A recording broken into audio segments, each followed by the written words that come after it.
வணக்கம். மதிப்பிற்குரிய தலைமை ஆசிரியர் அவர்களே, ஆசிரியர் பெருமக்களே, பெற்றோர்களே, என் அன்பு மாணவ மாணவியர்களே, அனைவருக்கும் என் அன்பான வணக்கங்கள். ஒரு மனிதனின் வாழ்க்கையை மாற்றுவது கல்வி, ஒரு நாட்டின் எதிர்காலத்தை மாற்றுவது நல்ல கல்வி. இந்த உண்மையை தனது வாழ்நாள் முழுவதும் செயலால் நிரூபித்த மாபெரும் தலைவர் பெருந்தலைவர் காமராஜர் பற்றி பேசுவதில் நான் பெருமை கொள்கிறேன். கல்வியின் காவலன் காமராஜர் அவர்கள் பெரிய பட்டங்கள் படிக்கவில்லை. ஆனால் கல்வியின் அருமையை உலகிலேயே சிறப்பாக புரிந்த தலைவர். அவர் அடிக்கடி சொல்வார், நான் படிக்கவில்லை, அதனால் பிள்ளைகள் படிக்க வேண்டும். அவரது இந்த ஒரு சிந்தனை தமிழகத்தின் கல்வி வரலாற்றையே மாற்றியது. பள்ளிக்கூடம் இல்லாத கிராமமே இல்லை. அவர் முதலமைச்சராக இருந்த காலத்தில் ஆயிரக்கணக்கான புதிய பள்ளிகள் திறக்கப்பட்டன. பள்ளி தொலைவில் இருக்கிறது என்ற காரணமே இல்லாமல் போனது. கிராமம்தோறும் பள்ளிகள் உருவானது. ஒரு குழந்தை பள்ளிக்கு செல்ல பல கிலோமீட்டர் நடக்க வேண்டிய காலத்தை மாற்றியவர் காமராஜர். பசியும் கல்விக்கு தடையாக இருக்கக்கூடாது. பல ஏழை குழந்தைகள் பசி, அதனால் பள்ளிக்கு போக முடியவில்லை என்று இருந்தார்கள். அதை கண்ட காமராஜர் மனம் வருந்தினார். அதன் விளைவாக உருவானது மதிய உணவுத் திட்டம். முதலில் வயிறு நிறைய வேண்டும், பிறகு அறிவு நிறைய வேண்டும் என்ற உயர்ந்த எண்ணத்தால் ஆயிரக்கணக்கான குழந்தைகள் பள்ளிக்கு வர ஆரம்பித்தனர். இன்று கோடிக்கணக்கான மாணவர்கள் அதன் பயனை அனுபவிக்கிறார்கள். ஏழைக்கும் கல்வி உரிமை.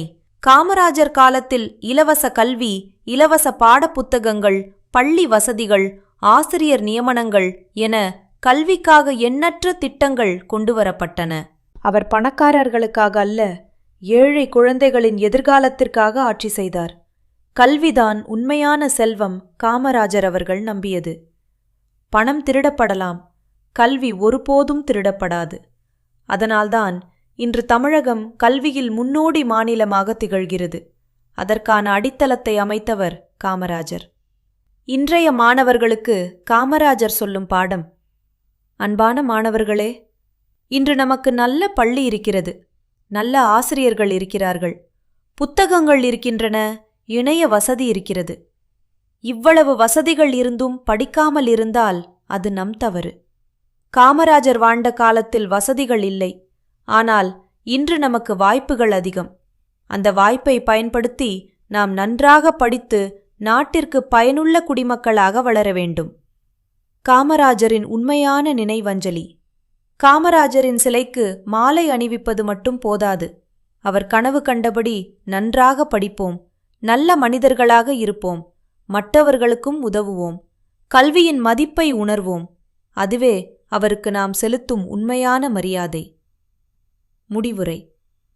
ஒரு பள்ளியை திறப்பவன் 1000 சிறைச்சாலைகளை மூடுகிறான் என்பார்கள். தமிழகம் முழுவதும் பள்ளிகளின் கதவுகளை திறந்து வைத்து லட்சக்கணக்கான குழந்தைகளின் வாழ்க்கையில் அறிவொளி ஏற்றியவர் கல்விக்கண் திறந்த காமராஜர்.